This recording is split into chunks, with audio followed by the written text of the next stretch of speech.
tous et bienvenue dans le podcast Entrepreneuriat produit par l'Université de Rennes et le Subtis par les jeunes entrepreneurs pour les jeunes entrepreneurs. Ici, l'idée, c'est de partager l'expérience de ces mêmes jeunes entrepreneurs de l'idée de leur projet jusqu'au service après-vente en suivant la croissance de leur entreprise. Donc je suis Manon, toujours, après ces nombreux épisodes, toujours étudiante à l'ENSAT, donc en école d'ingénieur à Lannion. Et je suis de nouveau accompagnée de Thibaut. Thibaut, si tu peux te présenter.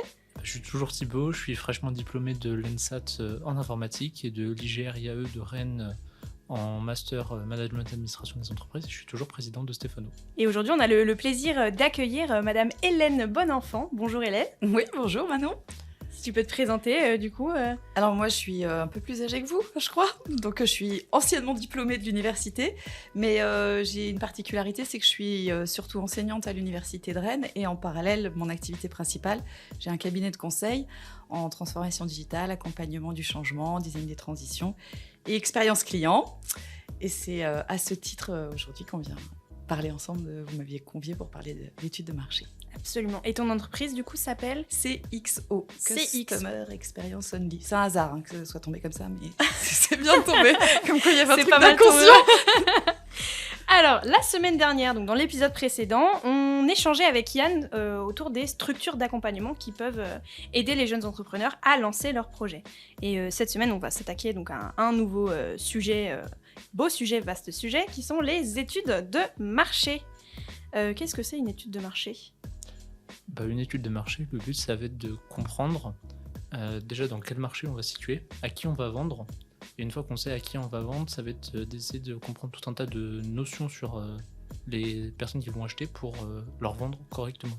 Et un marché, c'est l'endroit où se rencontrent l'offre et la demande. L'offre et la demande.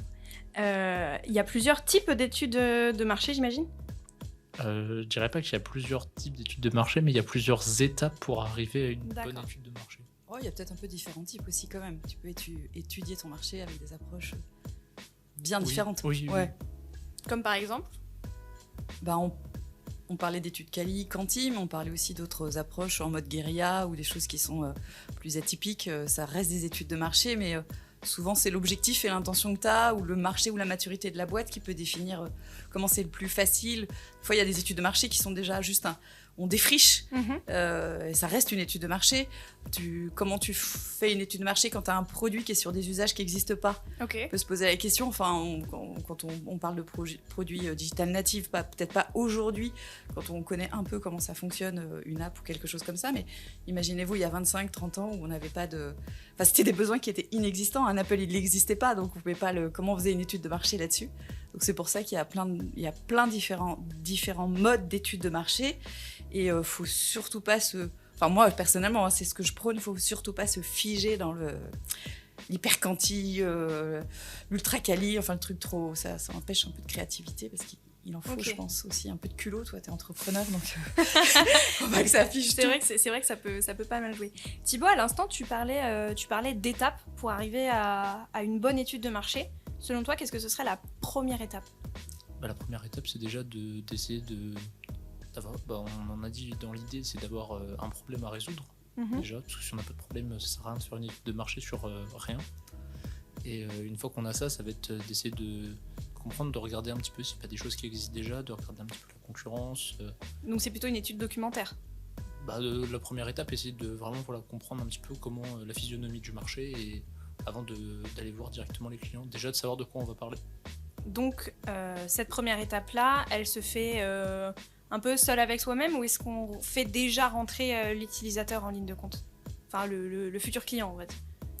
Je pense que quand on est sur du documentaire, on va lire des bouquins, donc... c'est plutôt seul avec soi-même. Je pense que c'est plutôt seul ou entre associés, enfin je sais pas, Hélène. Ouais, ou entre, comme tu dis, on va aller explorer d'autres solutions qui existent déjà, mais effectivement, je suis d'accord avec vous. C'est pas tout de suite, on n'est pas en train de regarder le comportement de l'utilisateur. D'accord. C'est vrai que c'est plus explorer ses concurrents directs, mais aussi des alternatives. C'est toutes ces notions-là, je pense, qui sont intéressantes en premier niveau. Et ouais, se documenter, et se cultiver, élargir. Et faire des belles matrices de positionnement. C'est ça. Bah oui. Oui, c'est vrai, à la fin. En tous les cas, dégager les axes. Oui, c'est ça, pour vérifier où se placer. Donc une fois qu'on a fait ça, une fois qu'on a mis le nez dans nos bouquins et qu'on a écumé toute la bibliothèque, est-ce que c'est à ce moment-là qu'on part sur le terrain ?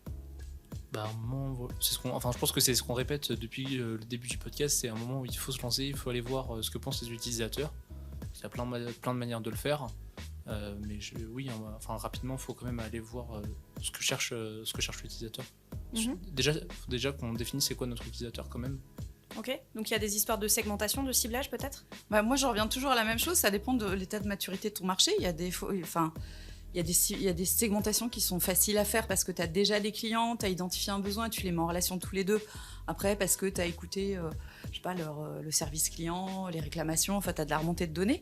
Et puis, parfois, j'insiste, parce que c'est vraiment, on sort du cadre, on n'a pas moyen d'aller les voir, on peut supposer qu'il est comme ça. D'accord. Et là où moi, je trouve que c'est intéressant, c'est quand on va un peu plus loin avec le comportement plus que la structure. La structure, c'est le premier niveau, mais c'est un peu froid.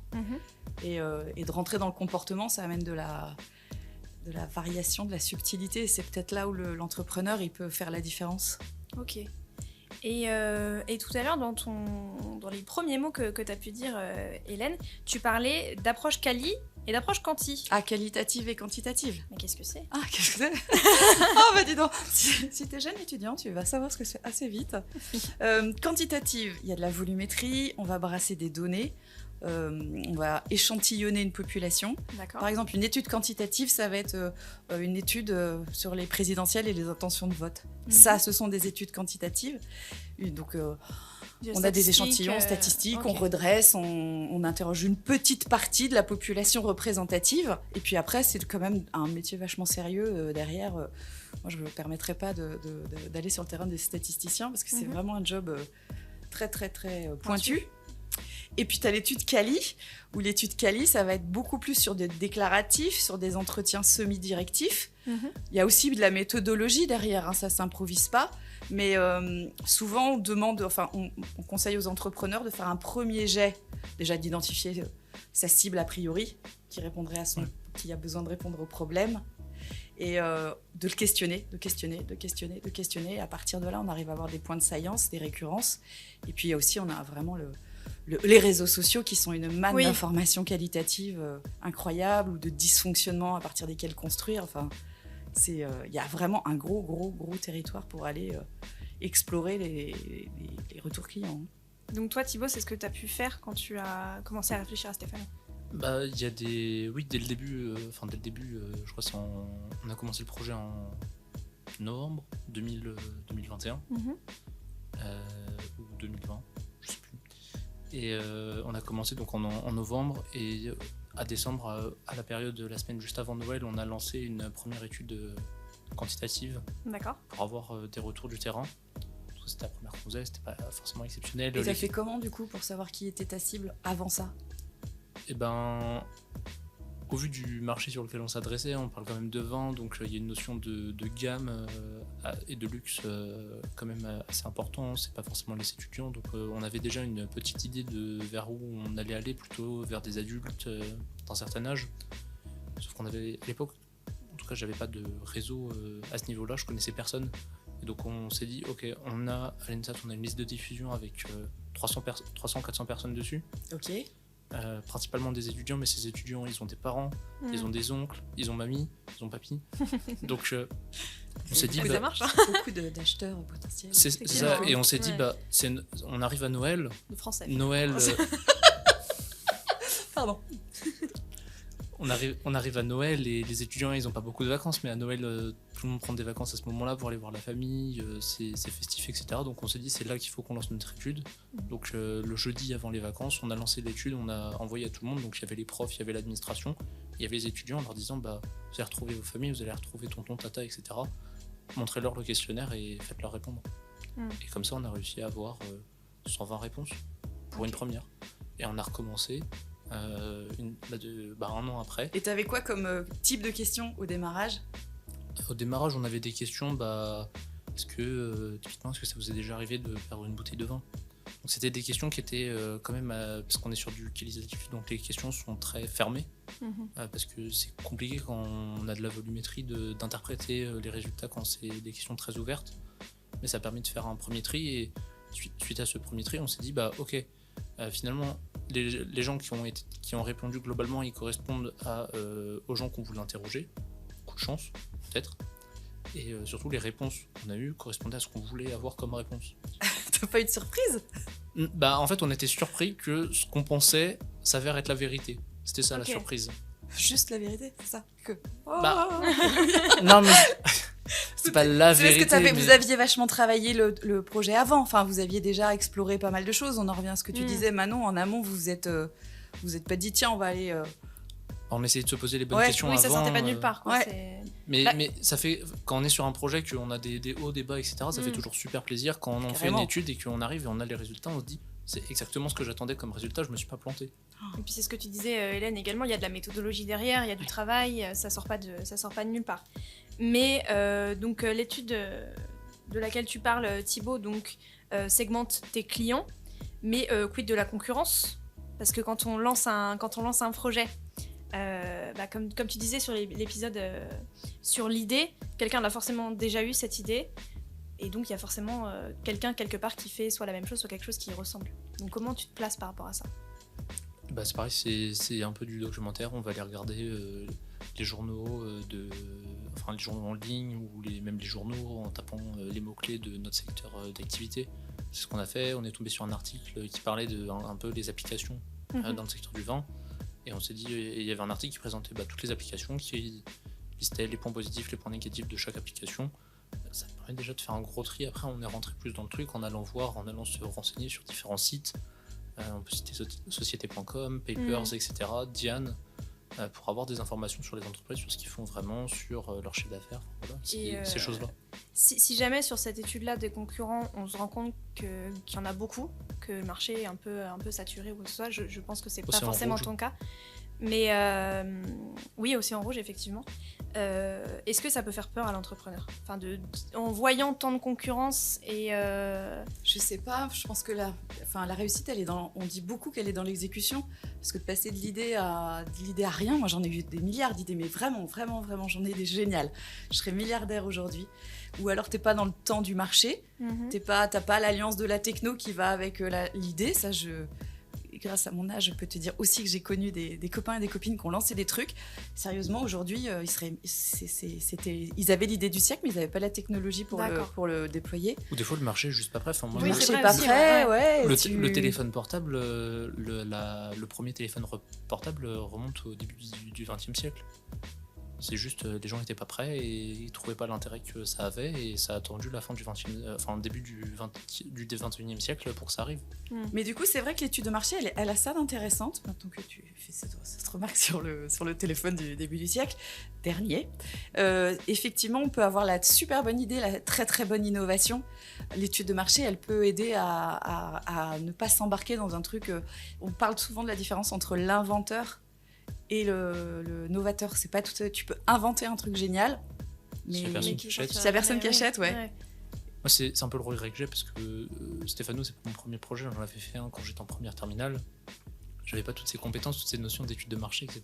Et si je l'avais su, aujourd'hui, on aurait peut-être fait les choses. Enfin, j'aurais peut-être fait les choses différemment sur ce projet. Je l'aurais peut-être pas arrêté, mais on n'avait pas les notions de ce qu'attendaient réellement nos clients, etc. Et j'ai remarqué, donc, il y a à peu près un an, qu'il y a un autre entrepreneur qui est très jeune aussi, qui avait lancé le même concept que moi il y a 2 ans, et il a levé quelques millions d'euros il n'y a pas si longtemps que ça. Ok. Et voilà, lui, entre guillemets, il a réussi sur la même idée que moi, mais différemment. L'exécution. Voilà, l'exécution. Hein. Oui, c'est l'épisode 1. On y revient toujours. Ah oui, c'est vrai. C'est l'épisode 1 sur l'idée. Voilà ce qu'on a dit. L'important, c'est l'exécution, c'est pas l'idée en tant que telle. Ah non, des idées, on en a des géniales. Et en plus, elles sont dans l'air du temps. Il n'y a jamais rien qui sort de nulle part. Mais d'autres sont meilleures, rencontrent les bonnes personnes ou le font différemment. Mais je pense qu'il faut être super à l'aise avec ça. Parce que chacun a sa route d'entrepreneur ou d'entrepreneuse à faire. Ou que... Ok, c'était pas le bon moment, mais t'as forcément... Tout ça fait que ça construit ce que tu réalises aujourd'hui. Moi, j'ai vraiment... on le dit, hein, souvent les bons entrepreneurs, ce sont ceux qui ont eu plein d'échecs. Et un jour, il y a il y a un vrai succès. Et puis entreprendre, c'est entreprendre, donc on peut rater. Oui. Puis il n'y a pas que ça peut être aussi qu'on se rend compte que finalement, suite à l'étude de marché, l'idée c'est pas tant ça, puis on va ajuster un petit paramètre, mais de pas grand chose. Oui. Et en fait, ça va complètement changer le projet. Ou alors au contraire, on va faire un virage à 180 et faire complètement autre chose. Et même des fois, juste en ajustant, mais un tout petit peu, quasiment rien du tout, le projet il va marcher. Et puis, je sais pas si tu as cette notion-là, mais il y a la notion financière. Une étude de marché, c'est... Je reviens toujours à l'intention, là, quand je préparais, je me disais, mais finalement, c'est quoi l'état de l'entreprise ? Genre, moi, une étude de marché pour ma propre problématique, je suis entrepreneuse indépendante, j'ai choisi de ne pas avoir de salarié, j'en ai eu à un moment, puis après, j'ai changé de modèle, parce que ça correspondait à ma vie, etc. C'était très, très bien comme ça. Faire une étude de marché, moi, j'ai pas des besoins de rentabilité dingo non plus. Donc, tu vois, est-ce que mon étude de marché, elle est plutôt à chaque nouveau client, je perçois ce que j'ai réussi, ce que j'ai raté, je fais des réunions avec des gens en qui j'ai confiance, qui vont me challenger, pas forcément être toujours très sympa, et surtout pas me dire nécessairement, avoir suffisamment de recul pour pas me dire ce que j'ai envie d'entendre. Et j'ai l'impression de moduler une étude de marché, mais vachement plus Donc c'est un outil petite. qui s'adapte en fait aux besoins que l'entrepreneur a au quotidien. C'est pas forcément un outil qui s'adapte, c'est un outil qu'il faut savoir adapter. Oui, mais c'est ça l'entrepreneuriat en fait. On a des outils, on a des méthodes, et après il faut savoir, faut les maîtriser, faut les connaître. On parlera certainement de certains outils après, mais il faut les connaître, les maîtriser, et après on va les adapter à notre besoin. Ou tu les dégaines, ou tu les dégaines pas. On les dégaine pas, et on les adapte. Si c'est pas exactement ce qu'on veut faire, on va changer un petit peu l'outil pour aller vers ce dont on a besoin.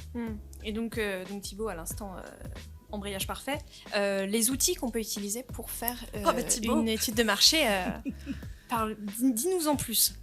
Les outils, il y en a des dizaines et des dizaines, mais bon, les plus connus qu'on va voir en cours, on a le fameux Pestel, qui est une sorte de matrice avec des cases donc pour la partie politique, la partie économique, la partie sociologique, la partie technologique, la partie environnementale et la partie légale. Et on va essayer de se demander quels vont être les freins sur chacun des aspects, quels sont un peu les avantages, et essayer de cadrer tout ça, d'avoir une vision globale de notre environnement, pas l'environnement qui est dehors, mais vraiment l'environnement. Le macro-environnement. L'écosystème, tout ça. Tout l'écosystème légal, enfin vraiment. Parce que En fait, t'as plein de facettes, du coup. Oui, c'est ça. C'est intéressant, ça te force à penser à toutes ces facettes. Oui, et le Pestel, du coup, permet d'analyser tous les événements extérieurs à l'entreprise sur lesquels elle n'a pas d'impact. Ou pas la main. On peut avoir un par impact. rapport au SWOT, ouais. Pas d'impact, pourquoi tu dis pas d'impact Et ce qu'elle ne peut c'est pas, quelque chose de qu'elle c'est ne un peut pas constat, toucher, c'est un fait. Oui, c'est ça. Il y a un peu des deux. Après, il y a quand on va faire notre pestel, enfin on n'en fait pas souvent, mais quand on fait notre pestel, on va se dire tiens, il y a ça, et ok, soit c'est un problème, et peut-être on va pouvoir jouer un petit peu dessus, ou alors comment je fais de manière détournée pour contourner le problème. Ok. Et mais voilà, on en discutait avant, le pestel c'est assez théorique, c'est le but de l'épisode, mais c'est assez théorique, on voit ça en cours. Dans les faits, on va pas prendre sa feuille, faire son petit pestel, etc. rentrer. Détrompe-toi. Ça dépend, on peut. J'ai plein de son besoin. de concurrents consultants, mais néanmoins super amis, etc. Mais ça se vend à un tour de bras de faire ce genre de choses. On peut le faire, mais je pense que après. L'intelligence que tu mets en fait la différence. On peut. Enfin, pour moi, je pense que tous ces outils-là, on peut effectivement les faire sur le papier, etc. Mais il y a aussi le fait qu'au bout d'un moment, à force de faire ces choses-là, on les intègre et naturellement, on va réfléchir et on va se. C'est une gymnastique. Souvent, les aspects de l'ego, etc., ça revient les mêmes. Donc après, on l'intègre et ça fait partie de notre réflexion directement. On n'y prend même plus conscience. C'est comme quand on apprend à conduire. Mais il faut l'apprendre au démarrage quand même. Parce que ça. Moi, ça fait longtemps. Donc ces outils-là, finalement, peut-être que effectivement, je sais plus faire la différence entre la façon dont je réfléchis et l'outil. Mais quand on le fait avec les étudiants, on voit que ça leur révèle quelque chose, de se dire oui, il y a toutes ces facettes. Et puis le côté mapping, moi je le trouve intéressant d'avoir ces cartographies, tu vois. Plus loin, il y a le parcours client ou le persona. C'est quand même vachement bien aussi de pouvoir avoir quelque chose de très très visuel et pas juste du Word ou du tableau Excel. Ça rend les choses un peu plus réelles et ça rajoute une dimension peut-être plus créative aussi, oui, je pense. Plaît à certains et qui Après, il en faut pour tout le monde, donc faut être agile, faut savoir s'adapter, faut savoir adapter les outils qui existent pour aller vers là où on veut. Puis, je pense que c'est un peu, tous ces outils, le Pestel, etc., c'est un peu. Moi, j'aime bien le BMC 3D. J'avoue que parlons du BMC 3D alors. C'est mon chouchou. Qu'est-ce que c'est ? C'est le business model Canva. Donc D'accord. Canva, ça veut dire tram, Canva, quoi. Et le business model, tu as commencé tout à l'heure par ça en disant, c'est quoi le problème ? Alors, le BMC, c'est pas exactement d'abord le problème, mais t'as ça, à un moment, tu as une case pour te dire, c'est quoi ma proposition de valeur ? Donc, c'est un tableau Canva, à remplir, quoi. un tableau, voilà, qui a des cases. Les cases, ce sont des titres et des questions. Je te les listerai pas toutes là, parce que mais il y a vraiment, pas de- On a déjà voilà. fait un épisode dessus Ouais, aussi. on En a déjà fait plus- un épisode dessus. Et ce qui est sympa, c'est qu'il est... Tu Très le visuel, remplis, quoi. Ouais. tu le remplis pas linéairement. Mhm. Et puis, c'est un support que tu peux partager avec tes équipes. Donc, tu peux partager ta vision avec les équipes. Et surtout, il s'enrichit au fur et à mesure. Parce qu'il y a plein de choses, t'as pas la connaissance. Ok. Au démarrage, tu supposes. Oui, c'est ça, c'est ce qu'on avait dit. Ouais. On le remplit, c'est souvent post-it en plus parce que c'est ludique et Oui. c'est sympa. Et ça permet de le modifier rapidement. Puis on remplit notre truc, on va dans la rue, on regarde si ça correspond. Ça correspond pas, ok, on change un petit truc, on retourne dans la rue et voilà quoi. C'est un peu de l'itération rapide. Et puis, ça permet, je trouve, de faire un moment un saut. Il y a un truc qui. Ça saute aux yeux quand tu as réfléchi sous tous ces angles-là. Tu sais, le moment où on te dit, c'est quoi ta problématique ? Ouais. De la même façon, c'est l'effet Eureka, c'est le truc. Ça surgit, mais c'est une évidence, c'est ça que je propose. Ok, le fait d'avoir tout devant les yeux, ok. D'y réfléchir et de te le structurer. Donc, ça permet vraiment charcuter d'avoir la une tête. vision globale parce que c'est vrai que j'imagine qu'un des problèmes des entrepreneurs, ça peut être avoir le nez dedans sans arrêt. Ça empêche parfois de voir les subtilités du projet et ces outils-là peuvent permettre de prendre du recul. Tout moment de break où les gens se remettent à réfléchir, ça permet de prendre du recul ou de prendre un angle différent et d'ajuster pour un nouveau produit, une nouvelle solution. Ouais.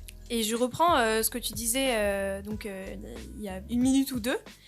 Tu parlais de Persona. C'est un outil dont on entend beaucoup parler en cours. Ah ouais, moi les personas, j'adore ça, mais moi je viens de la génération j'ai fait de la com et du marketing, et du coup les personas, il y a une quinzaine d'années, j'ai commencé à faire des personas parce que c'était la seule façon, d'abord c'est arrivé par le web, puisque c'était les UX designers qui découvraient les UX, boulots. du coup, c'est expérience utilisateur. Ouais, expérience utilisateur, et où tu as interface utilisateur, enfin c'est des métiers qui semblent évidents aujourd'hui, mais il y a 10-15 ans, ça n'existait émergeait pas. Ça émergeait c'est même pas que ça marchait, c'est ça... Ça n'existait pas encore. Ça n'existait pas. Donc oui, il a fallu un moment faire que ce soit l'interface elle soit plus intuitive, et puis après on est rentré dans le tunnel de vente. Donc on cliquait sur le bouton, puis en le changeant de couleur, en changeant le petit wording, c'est tout ça qu'il y a derrière. Avant c'était de l'infographie, et tu faisais du print. Tout ce côté expérience utilisateur, expérience de vente, c'est vachement développé là-dessus. Arrivés, ces développeurs, ces expériences utilisateurs sont arrivés avec de la donnée comportementale. Quand tu faisais de l'affichage 4x3, ok, tant de voitures sont passées devant mon affichage, mais comment je fais le lien avec quelqu'un qui est venu en boutique ? Même la télé, elle était froide, il n'y avait pas d'interaction, donc tu pouvais pas faire ce lien. Et le web a amené ça d'extraordinaire qu'on pouvait faire ce lien. Ça a amené ça, et je pense que ça a amené un autre truc, c'est que ça a permis aussi de monter des business beaucoup plus simplement. Ah bah oui. Et que du coup, après, il fallait vraiment se différencier et faire ultra plaisir aux clients et d'être vraiment différenciant et d'aller jusqu'au bout pour avoir le client, parce qu'à tout moment il peut partir. Exactement. Tant qu'il n'a pas cliqué sur payer. Ouais. Et donc pour faire nos études de marché, on a des outils qui sont très cartésiens, très logiques comme le Pestel, et on a des outils qui mettent l'humain finalement au centre de la réflexion et de la. C'était la logique de customer centric, se mettre le client, l'usager au centre de la logique. Mais surtout, le persona, c'est vraiment une personne. On imagine qu'une personne représente un segment. Et là, on rentrait dans l'histoire de cette personne. Donc on lui donne un prénom, un nom, un métier, un âge, alors tout ça en lien avec le produit, mais je sais pas si tu peux faire la démonstration chez toi sur. Enfin, je pense qu'on reviendra bien profondément là-dedans quand on fera la partie, on va dire pratique, mais c'est plus que lui donner un nom, un prénom, une photo, etc. C'est même aller dans ok, qu'est-ce que je pense et par exemple c'est ses freins, enfin ça c'est la première, c'est la biblio où tu décris, puis après c'est ses freins à l'achat, c'est quoi ses inquiétudes, c'est quoi ses envies, c'est quoi ses motivations, c'est ça, mais pas nécessairement par rapport au produit. Ça peut être je sais pas moi, pour du vin, ça va être on va prendre le personnage d'une mère de famille, ça va être il faut que je gère mes enfants, ça me prend du temps. Oui. Et on va aller en fait bien au-delà du produit, c'est de comprendre vraiment tout l'environnement d'un client type. Mais qui sert quand même ton produit. Enfin, oui, c'est quand même ça va finir par servir le produit, mais voilà, faut avoir une vue va dire, matérielle de ce qu'il fait, mais une vue psychologique aussi de la personne. Et après, tu peux choisir aussi qui tu priorises, parce que des personas, tu peux en faire plein. Oui. Mais dès le début, dans l'étude de marché, on est censé resserrer un peu. Parce que sinon, tu peux avoir 10, 15, 20, 25 les segments sont trop larges après. Ouais. Ok. On peut pas vendre à tout le monde. Non, effectivement, ça c'est bien pour ça qu'on fait de la segmentation. Mais il y en a qui arrivent après avoir fait une étude de marché et dire on va vendre à tout le monde quand même. C'est pas facile de faire cet entonnoir-là. Non, c'est vrai. De se limiter, c'est vrai que c'est compliqué. Et c'est pour ça que c'est bien aussi, quand tu fais une étude de marché, d'être plusieurs. Et en tant que dirigeant, d'avoir des gens autour de toi qui peuvent être de disciplines différentes pour t'empêcher justement de te dire je vois rien de différenciant. On en revient toujours à l'entourage. Voire même en fait de l'externaliser, parce que j'ai parlé de ma première étude de marché, on en a fait une deuxième, où cette fois on a intégré du Quanti et du Quali. Ouais. On a eu, je crois que c'est 330-350 personnes qui ont répondu. Sauf qu'on a externalisé tout ça, c'est un groupe d'étudiants qui a fait cette étude, donc nous on n'avait pas de regard sur ce qu'ils faisaient, on a juste fait valider un questionnaire, mais après c'est eux qui sont allés faire les entretiens, et à la fin on a eu un rendu. Ça permet aussi de ne pas être face à ses propres freins à soi, parce qu'on est biaisé en fait. C'est quand même un peu toi que tu juges au travers de ton produit, malgré tout. Ouais. Ouais, finalement l'étude de marché a dit qu'on avait raison. Encore une fois. C'est toujours bien quand ça marche comme ça. Donc faut demander à Thibaut si vous avez il a la bonne démarche. Et donc on a parlé des personas, du BMC 3D, du Pestel. Est-ce qu'il y a d'autres outils que toi, Hélène, par exemple, tu utilises au quotidien ? Non, moi c'était plutôt la forme. J'aime bien tous ces outils. Alors le personnel parcours client, oui, mais c'est pas forcément parcours client, c'est pas forcément une étude de marché, c'est plus les étapes que va suivre mon client par rapport à venir chez moi. Et après on rentre plutôt dans de l'optimisation de chaque point de contact, etc. Je l'aurais moins mis là-dedans. Mais moi il y avait un truc dont je voulais parler. Je voulais parler par exemple de typologie. Tu voyais les produits de beauté là en ligne, typologie. Oui, absolument. Ouais. Alors ça, pour le coup, c'est la plus belle analyse d'études de marché que j'ai jamais entendue. Il était interviewé sur BFM un soir et ce type, mais il est incroyable. Il a monté typologie ce maquillage parce que c'est un type qui a un gros parcours derrière de grosses boîtes. C'est des cosmétiques, soins de la peau, etc. Lee, qui a déjà monté plein d'autres boîtes avant, etc. Mais il est jeune. Et lui, il était allé chercher des produits d'hygiène pour son nouveau-né. Il s'est rendu compte que, parce qu'il cherche, il a regardé les produits, il s'est rendu compte il était incapable de savoir si c'était sain ou pas sain ce qu'il allait mettre. Et du coup, son étude de marché. Les plus simples possibles. Non, en fait, c'est la notion de produit. Il a fait son étude de marché en se disant, déjà mon besoin.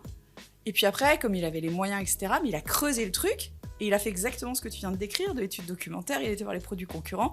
Et puis, il a écouté ses clients qui ont dit tout ce qu'ils veulent, c'est de la sincérité, de la transparence, du naturel et du bio. Et après, il a les moyens, l'exécution, il a mélangé tout ça, et il a fait son produit et qui est d'une expérience client extraordinaire. C'est extraordinaire. Franchement, ces produits-là, c'est très intuitif, c'est très épuré et c'est très dans l'air du temps finalement, quoi. Alors si vous voulez, il faut aller sur le digital et je sais pas, vous tapez sur Instagram, on va vous emmener dans le tunnel rien que pour voir la qualité de l'expérience de vente. Faut le faire. Pour moi, c'est un modèle aujourd'hui sur le marché. Ouais. Et son étude, son étude marché, c'est parti d'un besoin pour un nouveau-né. C'est souvent ça. De toute façon, c'est soit on comble un besoin personnel, soit c'est un besoin de la famille proche, ou enfin du cercle proche en tout cas. On se réveille un matin, tiens, si je construisais des pyramides, enfin j'en sais rien, c'est pas quelque chose qui nous prend comme une envie comme ça. Mais du coup, peut-être que ça, je sais pas ce que t'en penses, mais il y a aussi la difficulté, t'as ton besoin, tu trouves ton idée géniale. Et justement, l'étude de marché, si elle est bien faite, elle permet aussi de se dire que ton étude géniale, elle est géniale pour toi. Mais ton besoin, et c'est pas le besoin qui est attendu en face. Okay. Ouais, mais c'est ça, on a notre première idée, et puis justement, on va faire une étude de marché aussi pour, je dirais, se rassurer, savoir, voir si, il y a d'autres personnes qui ont le même problème que moi, ou alors je suis juste bizarre. Et du coup, on pourrait imaginer plein de successions d'études de marché. Toi, t'en as fait pour l'instant, on en a fait 2. L'un, t'en as fait 2 quand même. On va en 2 avec une avec double étape Quali Quanti. Ouais. Et donc, on en lance une 3e avec Créa IUT. Mais tout le temps, revenir aux clients, qu'est-ce qui est important pour eux. Et au-delà des études de marché, on fait plein d'ateliers avec nos clients pour être sûr qu'on est toujours à chaque étape en phase avec ce qu'ils attendent. Et écoutez, merci pour vos 2 témoignages. Juste avant de clôturer l'épisode, Hélène, on va procéder à notre petite tradition de ce podcast, qui est tout simplement de te demander quel conseil tu donnerais à un jeune qui souhaiterait se lancer dans l'entrepreneuriat. Et quel conseil ? Un conseil ? Mais vas-y. Je vois pas autre chose que vas-y. Après, des conseils, t'en trouves partout. T'as ce podcast, t'as plein de lieux. Vous avez fait le dernier podcast sur justement les lieux d'accueil et d'accompagnement. Il y a rien qui t'empêche d'y aller. Moi, je suis pour l'effectuation hein, à fond. Donc, c'est mon modèle d'avancée. Donc, vas-y. Il y a plein de gens pour t'épauler, t'écouter. Puis, par contre, faut être assez humble, je pense, et entendre ce qui se dit autour. Pour accepter la critique aussi. Ouais. Ok. Ouais. Ok. Et merci encore, Hélène. Est-ce que tu as éventuellement des actualités ou une info à nous partager te concernant ou concernant tes projets ? Moi, de mon côté, j'ai aussi l'émission Antistatique, qui est moins régulière que la vôtre, mais qui est sur les gens nés du Covid. J'en avais marre d'être toute seule consultante à parler de moi-même, et voilà. Et donc, on s'est réunis à plusieurs personnes. On s'est dit, mais il y a plein de gens qui bougent, qui font plein de choses. Et comme c'était une période où il y avait un peu de morosité, nous, on a pris le contre-pied. Et donc, on a des émissions régulièrement sur le sens au travail. Alors, c'est plus large que vous, le design, sur l'écologie, enfin, des choses larges avec des plateaux de gens intéressants. Donc, émission Antistatique, si vous voulez la suivre, c'est sur YouTube. On va mettre un petit lien dans la vidéo et puis sous la description. Très bien, merci beaucoup. Merci beaucoup, Hélène. Merci beaucoup, Thibaut. Si vous avez apprécié ce podcast, je vous invite donc à vous abonner et à liker la vidéo. La semaine prochaine, on poursuivra la discussion autour du thème des études de marché en compagnie de Paul, donc, qui a été étudiant entrepreneur. Merci Manon, merci Hélène d'être venue et puis merci à nos partenaires qui nous permettent de réaliser ce podcast. L'Université de Rennes, l'ENSAT, la Fondation Rennes 1, le Pépi de Bretagne et la Technopole Anticipa de Lannion-Guingamp. Et on se retrouve la semaine prochaine. À bientôt. Au revoir, merci.